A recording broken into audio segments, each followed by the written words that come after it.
Welcome to the Copeland Coaching Podcast, where it's all about turning your job search into a slam dunk. Your host is Angela Copeland.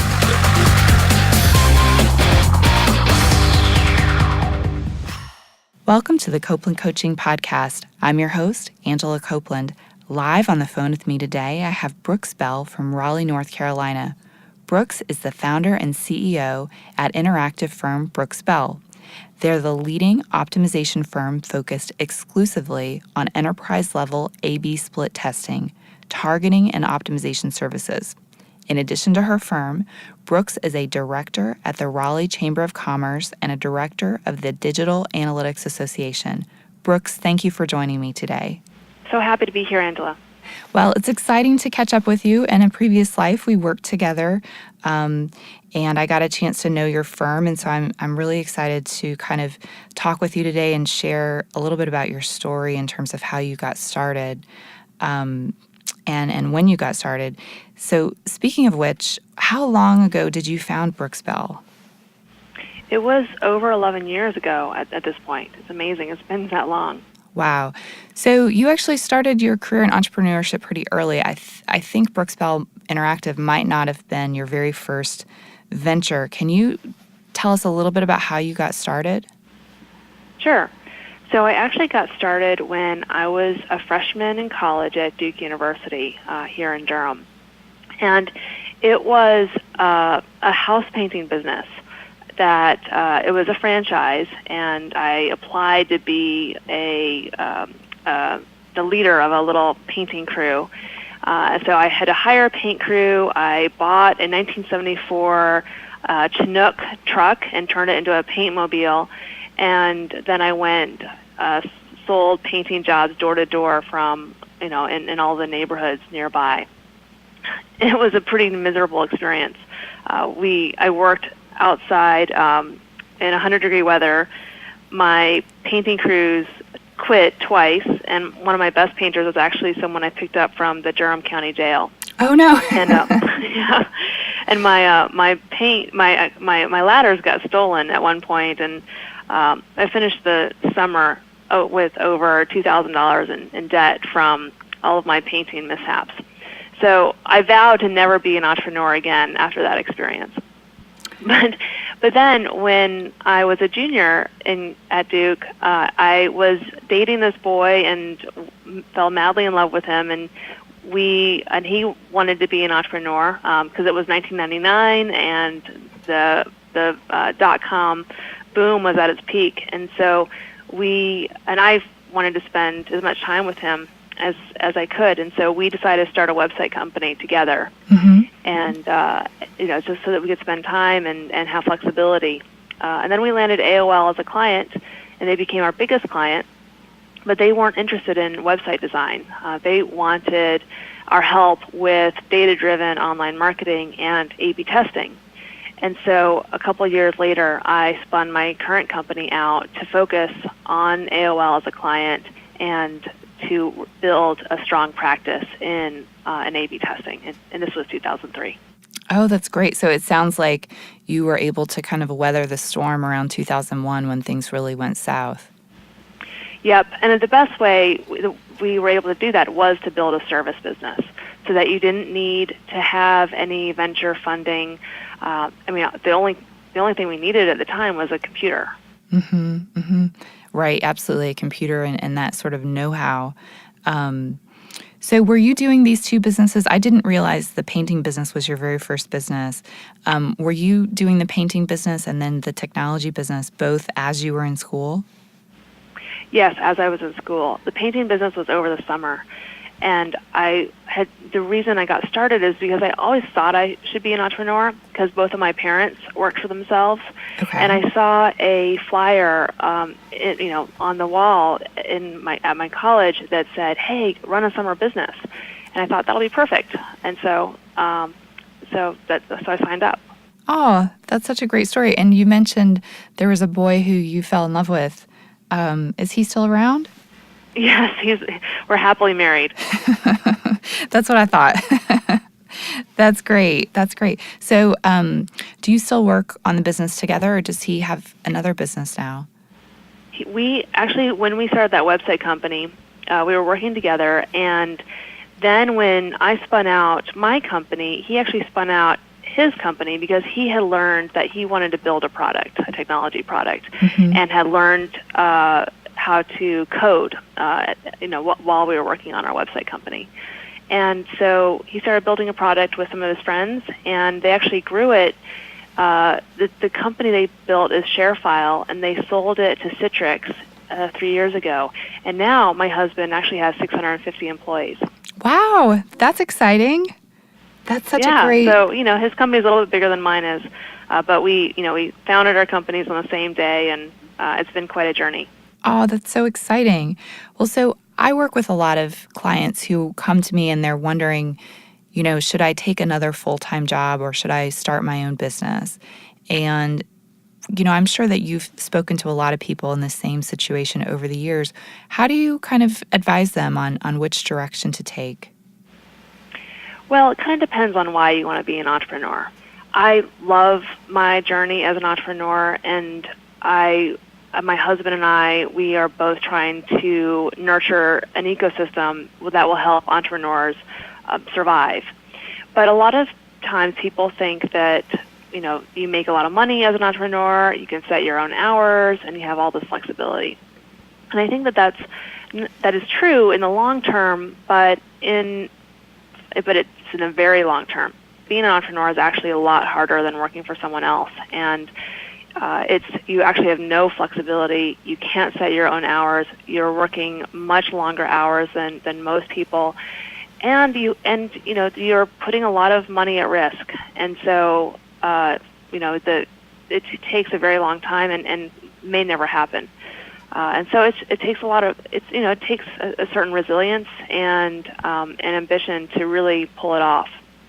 So what we recommend is, if you can, to start when you're in as earlier in your career as you can, because you want to minimize your downside risk, and when you have the ability to work super long hours, and when you can get by without spending very much money.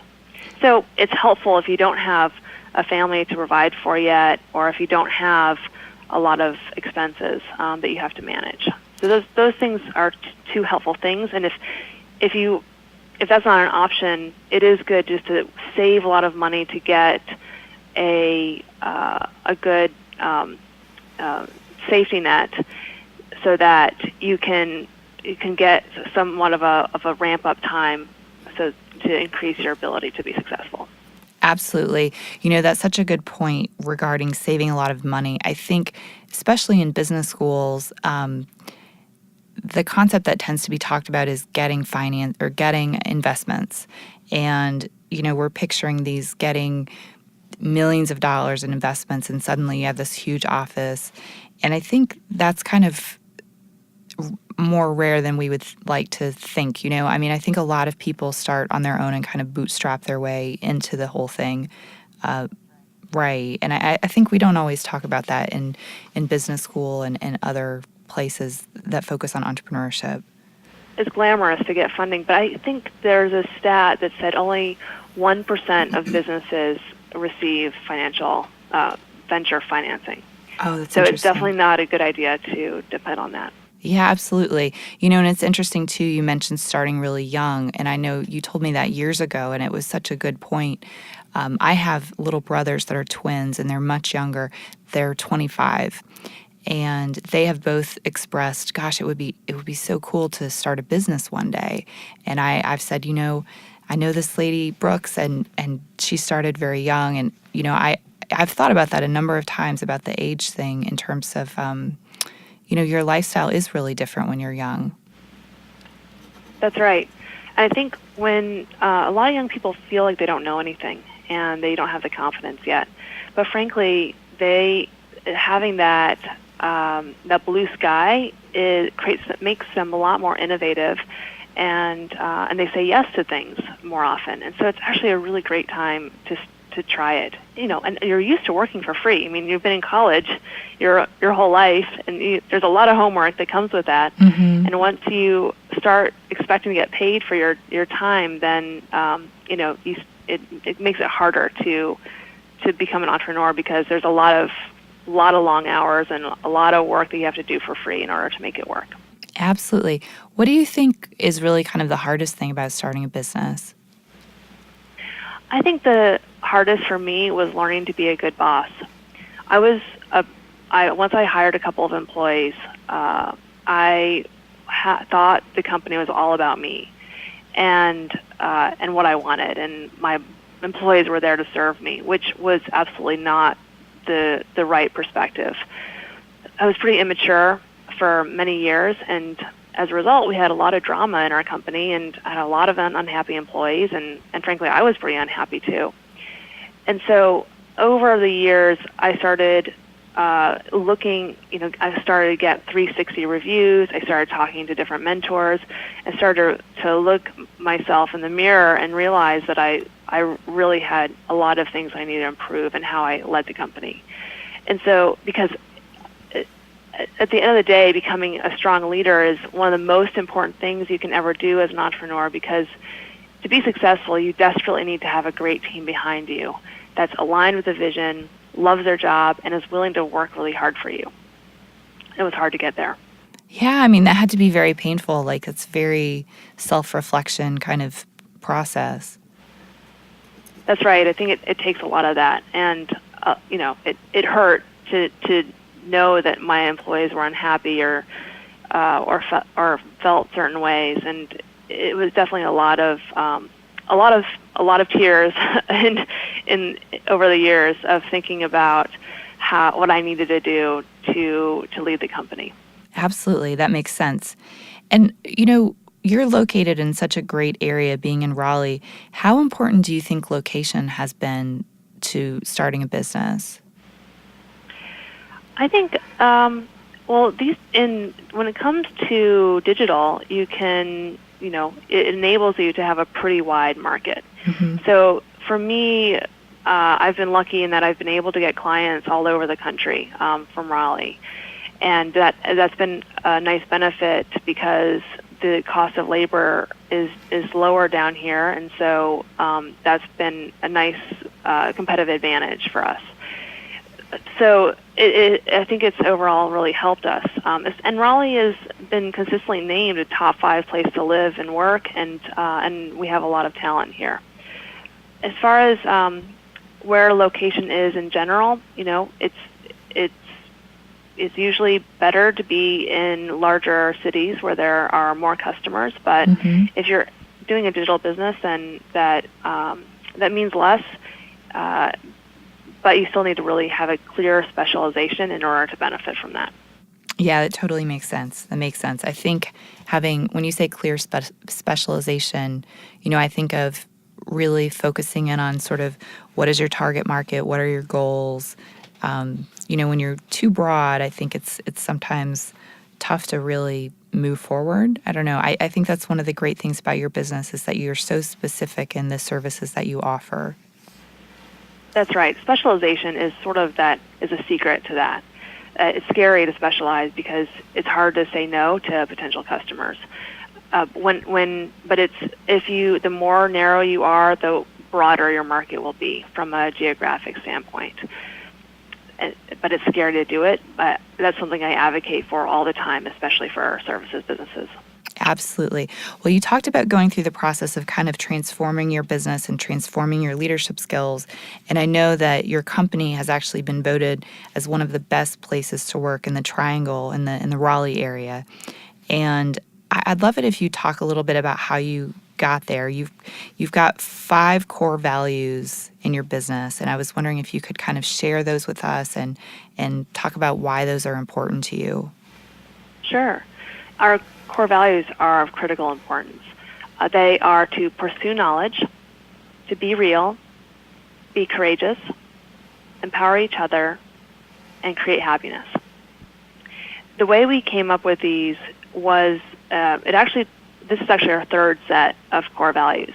The very first set I came up with myself, and this was sort of after my first 360, and I realized I needed to do core values. And actually what it was is one of my employees was really upset, and he insisted I come up with core values. And so I was resistant at first because it seemed like some cheesy thing that you put on your wall. And I read this book called E-Myth Revisited, and I recommend that for all of your listeners, especially if they're thinking about becoming an entrepreneur, because it is an amazing book. So I did that, and it basically suggested that I think about core values as my own core values. So I started there, and I don't remember what they were, but they were similar to this set. They were slightly different. And then I looked at the team that I had at the time, and I realized that my team did not really match my core values. One example is that I read a lot of books. I love reading. I love studying. I was deeply passionate about my business, and so I read a ton of articles and books related to A/B testing. And I encouraged and so one of my core values was to pursue knowledge. And my team, they were amazing designers, but they weren't really that inspired by the same things that I was. And so they weren't really interested in reading, and they resisted. They kind of rolled their eyes when I suggested that they do some homework and read some of the things that I was reading. Sure. And that was just kind of and I felt, guilty about pressuring them. And then I realized, I need to be surrounded by people who have that same interest. And once we set this core values, over time, the team, that team left on their own. But then I took the opportunity when I hired people going forward that I would hire based on core values, and I would incorporate a lot of the core values into my interviewing, and surround myself with employees that really looked at life through the same lens that I did.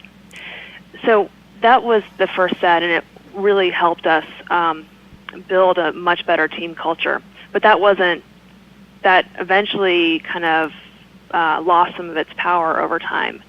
And I thought maybe the core values need to shift a few years later, and I was getting ready to tweak them. And one of my employees came up to me and said, hey, Brooks, when we redo our core values, I have an idea. And I asked him what that was. He said, well, how about you let us, participate in coming up with the core values? Oh, that's great. And I just had this little light bulb moment of like, God, Brooks, you're such an idiot. Why wouldn't you have your team come up with the core values that represents them? So they participated, and they came up with a current set. And one thing I love about them is one that's on there now that wasn't there on the first set is to empower each other. And it's basically about teamwork. The reason I love that one, because the team is absolutely about teamwork. My team loves working together, and it absolutely defines them. But at the time, it didn't really define me. I didn't really see myself as a team player. Of course, I think being a team player is great. That was just not a strength of mine.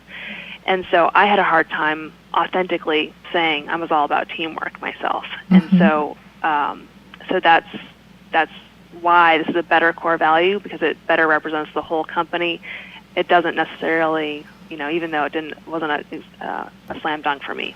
Absolutely. That's fantastic. Of course, when we worked together, you were one of our agencies at a previous company where I've worked, actually a couple of previous companies. And, I've worked with a number of agencies, and I think the thing that really comes out in your team is they always seem like they work so well together, and the level of service that they offer to clients is incredibly good. It's very high. And so I definitely think, the culture at your company, it comes through to your clients. I mean, I could definitely tell a big difference. Well, thank you. Yeah. I think it's simple. We hire based on them. You see them all over our website, and having the team really buy into the core values is the reason it makes them so powerful in building and scaling your company. So when you're talking to someone, they're actually going through the interview process and you're interviewing them, how can you tell that their core values match up to your core values? Well, you just kind of, I could say, what was the last book you read? Tell me about the book and what you liked about it and what it resonated with you. in thinking about being courageous and being real, I could say, tell me about something that was embarrassing that happened to you in your home life, and see what they say, and see how much they can laugh at themselves. We could talk about, and when it comes to creating happiness, I could say, what is happiness to you? Are you happy? What makes you happy? There's just adding them into our interview process. Another thing that we do is we ask our kind of final candidates to come in and give us a presentation on something that they're passionate about. And that's another great way to really see the person behind, the candidate. Oh, that's really interesting. I don't know if I've ever heard of that one before. That's great. So I think I may be remembering this wrong, but I think years ago, and tell me if I'm wrong, I feel like years ago there was a time when maybe you had removed the doors off of your offices. Is that? Yep. Okay. Oh, they're still off. Okay. They're still off. Yeah.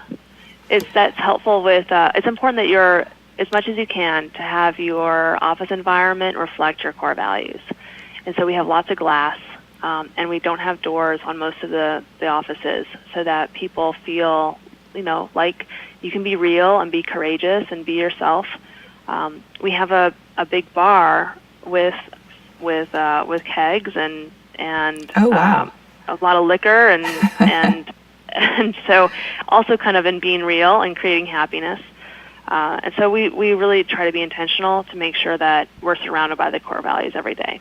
Oh, and of course, they're also on the wall. They're not just as a little placard, but they're like 10 feet, long and 10 feet high. So they're very big on our wall. Oh, that's great. Well, so I work with a number of clients also who are interested to move into digital marketing or the digital space, but maybe they have no sort of real experience. And I noticed, at Duke, you studied psychology, so maybe you could offer some advice for folks who are interested in working in digital but have not worked in digital before. Well, I think that I did this, started this process like 13 years ago. So of course things have changed in digital, but the general thing that you have to do is just start doing it. Just like entrepreneurship, you just have to jump in and start doing it. It's not something you can really get the hang of by just reading a book about it. So I would, recommend they start writing a blog, or maybe open a small online store. Maybe do something with Pinterest, or start tweeting, to start using all of the new communities that we have now, and start selling stuff online. And then you'll have to think about how to drive traffic to it, and just jump in and start learning on your own. No, I think that's really great advice. And you mentioned it's similar to entrepreneurship.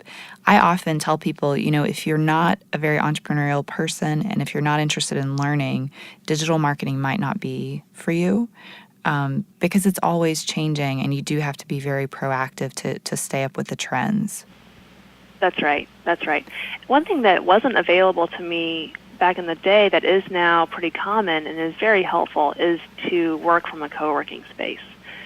Because you'll be surrounded by people who are doing digital marketing and are going along that journey, and early stage entrepreneurs. And so it can be really inspirational, more supportive, and it's much easier to learn in an environment like that.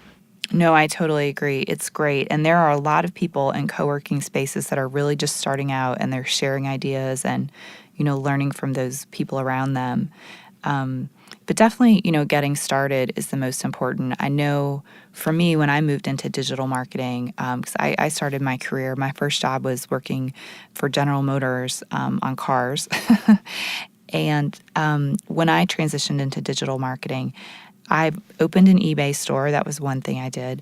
And I also became an affiliate marketer. Particularly, I sold a lot of shoes for Zappos.com. And so I just started building websites. I started creating pay-per-click advertising campaigns on Google AdWords. And I learned a tremendous amount about how to drive traffic and convert sales doing that. And it became incredibly useful when I went to look for a full-time job as a digital marketer that I had that experience. Absolutely. I think that's sort of the new normal is we have all of these things at our fingertips that we can learn on our own. And with things changing so quickly, in a way, we have to go that path to get into digital marketing, because most educational institutions are still lagging behind, and what they're teaching isn't even the most current thing. Oh, that's a good point. I'm sure for colleges, it's probably kind of tricky to keep up with digital marketing just because it changes so fast. Right. Yeah. Yeah. I mean, the good thing is now, too, there's quite a bit, there are quite a few online resources, that Google or other websites or even individual people put out there, whether it's videos or other kinds of learning materials. So there's a lot that's just free and available to the public as well. Yeah, YouTube is another great resource. There's a lot of great training material on YouTube. Right, absolutely. Well, over the past, 11 or so years, you, I'm sure, have hired lots of different people. And as a hiring manager, from that perspective, what are some of the mistakes that you see candidates making when they are going through the interview process? I think the biggest mistake is just when they don't research the business. I almost always ask them, if they saw our core values on our site, and ask them which one resonates with them the most. And if they didn't see them on our site or they can't remember them, then it shows to me that they didn't do the research and may not be that motivated to get the job. Yeah, that's a real bummer, because they could be very qualified, but if they're not sort of tuned in, I'm sure for you it's got to be a total turnoff when you're interviewing them. That's right. I think, I want to make sure that they don't see this just as a day job, but that they know what A/B testing is, that they have been looking out for themselves and thinking, is this a company that I really want to work for? And that the best way for them to do that is just spend a lot of time reading our materials and spending time on our site to get to know us, to make sure it's, a good job, a good fit for them. If they're not thinking about themselves before then the fit for them before they come in, then I think it demonstrates to us that that they're just seeing us as a meal ticket, and that's not the kind of relationship that we want to have with our employees. Oh, yeah. I wouldn't think so at all. I mean, I think of your firm as sort of a boutique, very, relatively small. Like, it feels very personal, and it seems like if someone doesn't kind of fit in there, it's the whole meal ticket thing is just not going to work out. That's right. Well, so on the other end of the spectrum, I'm sure that occasionally you get, candidates that really stand out and they do very positive things. What are some examples of some of those very positive things that you've seen? Well, I think my favorite is when people create short videos to show why they'd be a good candidate, and being really creative in them, a lot of times talking about their core values, kind of showing their capability. That 100% always gets them an interview with us.